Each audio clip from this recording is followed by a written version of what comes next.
تو السلام علیکم. میرا یوٹیوب چینل طارق کمال عباسی آفیشیل، اس میں کچھ پرابلم آ گئی ہے. تو آپ دوستوں سے گزارش ہے کہ آپ اگر میرے ساتھ سیاسی تجزیے، تجربے اور دنیا کی کچھ ایجادات کو سامنے رکھتے ہوئے چینل اس کو دوبارہ سبسکرائب کرنا چاہتے ہیں، explore Tariq Raja, explore with Tariq Raja, explore with Tariq Raja, یہ میرا نیا یوٹیوب چینل ہے.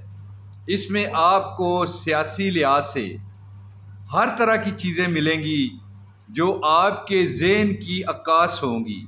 تو امید کرتا ہوں کہ آپ میرا ساتھ دیں گے اور اس حوالے سے آپ کو بے شمار اپڈیٹ دیتا رہوں گا. پیارے سوشل میڈیا کے دوستو، میں آج دوبارہ ایک ایسا ولاگ کرنا چاہتا ہوں جو مختصر ہوگا لیکن ہوگا بڑا مدلل. جب سے پاکستان معرض وجود میں آیا، پاکستانی سیاسی سیٹ اپ کا جو سسٹم ہے وہ یتیمانہ رہا ہے. یہ یتیمانہ سسٹم جو ہے یہ سیاستدانوں کے خود اپنے ہاتھوں کی پیدا کردہ دھما چوکڑی ہے. کس لیے کہ اگر سیاست دان اپنے آپ کو سیاسی کہتے تو آج ان کا مقدر اتنا خراب نہ ہوتا. جیسے ضیاء الحق نے ذوالفقار علی بھٹو کو پھانسی دی تو ملک کے اندر سکوت تھا، کچھ نہیں ہوا.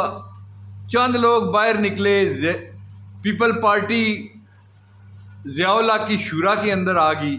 کیونکہ ہمارے سیاستدان جو ہے یہ ذاتی اناد کے لیے کام کرتے ہیں. یہ اشرافیہ جو خود ہیں، جاگیردار جو خود ہیں، وڈیرے جو خود ہیں، اپنے تحفظ کے لیے یہ ہر طرح کا کام کر دیتے ہیں. یہ پارٹیوں کو کوئی اہمیت نہیں دیتے. پارٹیاں ان کے لیے، سیاسی پارٹیاں ان کے لیے بے معنی اور بے وقت ہوتی ہیں. یہ چڑھتے سورج کے پجاری ہوتے ہیں. دیکھتے ہیں جب پیپل پارٹی عروج کے اوپر ہے تو وہ پیپل پارٹی کے ساتھ شامل ہو جاتے ہیں. جب پیپل پارٹی کے اوپر زوال آتا ہے تو وہ مسلم لیگ نون میں شامل ہو جاتے ہیں. جب مسلم لیگ نون پہ زوال آتا ہے تو وہ کسی اور پارٹی کی طرف جانے کا سوچتے ہیں، جیسے پی ٹی آئی کے لوگوں نے کیا. انہوں نے اپنے مستقبل کو بچانے کے لیے پارٹی کے گلے کے اوپر چھرا پھیرنے کی کوشش کی. ہمیشہ پاکستان کے عوام کی رائے کو نظر انداز کیا جاتا رہا. کس لیے کہ پاکستانی عوام کو معاشی چکر میں اس طرح لبیڑ دیا گیا کہ اگر گھر کا سربراہ گرفتار ہو جاتا ہے تو ان کے گھر والے بھوک ننگ افلاس میں پڑ جاتے ہیں. اس لیے وہ لوگ ایز اے سیاسی ورکر کبھی بنے ہی نہیں. دل کے ساتھ وہ ہوتے ہیں، زبان کے ساتھ وہ ہوتے ہیں، لیکن عملاً اس وجہ سے نہیں ہوتے کہ وہ اداروں کے بندوق کے چکر میں، اس کے خوف سے، اس کے ڈر سے یہ لوگ جو ہیں باہر نہیں نکل سکتے. پرامن ماحول میں پاکستانی عوام ٹویٹر کے اوپر سپیسز کرنے کے لیے تیار ہیں، سوشل میڈیا کے اوپر اپنے جھنڈے لہرانے کے لیے تیار ہیں.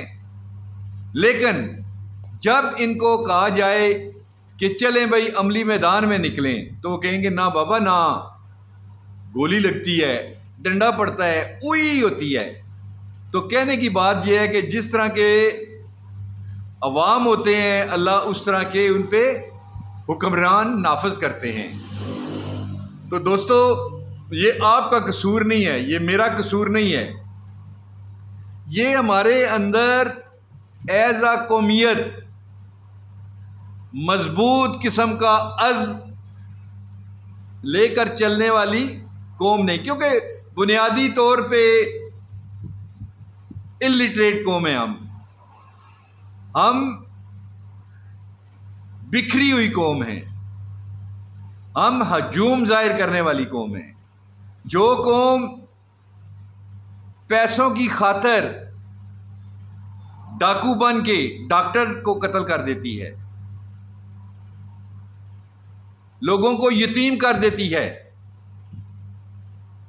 لوگوں کی عزتوں کو تاتار کر دیتی ہے، وہ قوم کبھی کامیاب نہیں ہوتی، اس قوم کو کبھی اس کی منزل نہیں ملتی۔ عمران خان جیسا لیڈر آئے اس ملک کے لیے، لاکھ وہ اذانیں دیتا رہے۔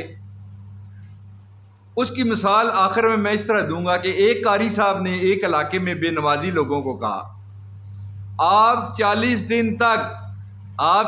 دن تک نمازیں پڑھیں ریگولر، میں آپ کو ایک بھینس گفٹ میں کروں گا۔ لوگ خوش ہو گئے جی، لوگوں نے دڑا دڑ نمازیں پڑھنا شروع کر دی، جی ہمیں بھینسیں ملیں گی۔ جب 40 دن پورے ہوئے، چلا پورا ہوا، تو لوگوں نے کہا قاری صاحب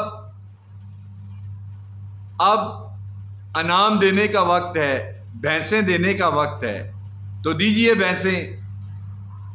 قاری صاحب نے کہا دیکھو حکمت کا تقاضا ہے کہ میں نے کہا تھا، سنا بھی تھا، حدیث بھی سنی تھی کہ جو شخص 40 دن تک نماز پڑھتا ہے، 40 دن تک وہ پکا نمازی بن جاتا ہے۔ تو میرا خیال ہے یہ آپ کے لیے کافی تھا کہ پکا نمازی بنانے کے لیے، تو اس لیے کوئی بھینس نہیں ہے، آپ نمازی بن چکے ہیں۔ لوگ کھڑے ہوتے ہیں، کہتے ہیں واہ قاری تو کی جانے، اساں کیڑا وضو کر کے نمازاں پڑھیاں نے، ہم نے کون سا وضو کر کے نمازیں پڑھی ہیں۔ قاری تو ہکا بکا رہ گیا۔ جو پاکستانی قوم سیاست میں بغیر وضو کے نمازیں پڑھتی ہیں،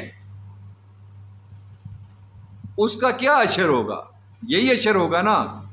عمران خان اس مولوی کی طرح اذانیں بھی دیتا رہا اور لوگوں کو واعظ بھی کرتا رہا، انعامات کی بشارت بھی دیتا رہا کہ تمہارے لیے لنگر خانے ہیں، تمہارے لیے مسافر خانے ہیں، تمہارے لیے ہیلتھ کارڈ ہیں، تمہارے لیے ہزاروں اور معاملات ہیں۔ لیکن جب عملاً وقت آیا ہمت کا، تو انہوں نے کہا ہم تو بے نمازی لوگ ہیں، ہم نے کہاں نمازیں پڑھی ہیں، وضو کیے ہیں۔ تو دوستو ہم اسی طریقے سے مغلوب اور محکوم ہوتے رہیں گے۔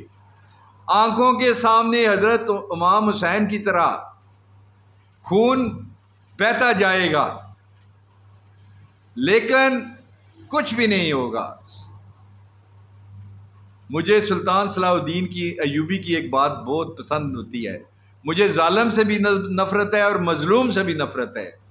ظالم سے اس لیے کہ وہ ظلم سہتا ہے، مظلوم سے اس لیے کہ وہ ظلم سہتا ہے، اور ظالم سے اس لیے کہ وہ ظلم کرتا ہے۔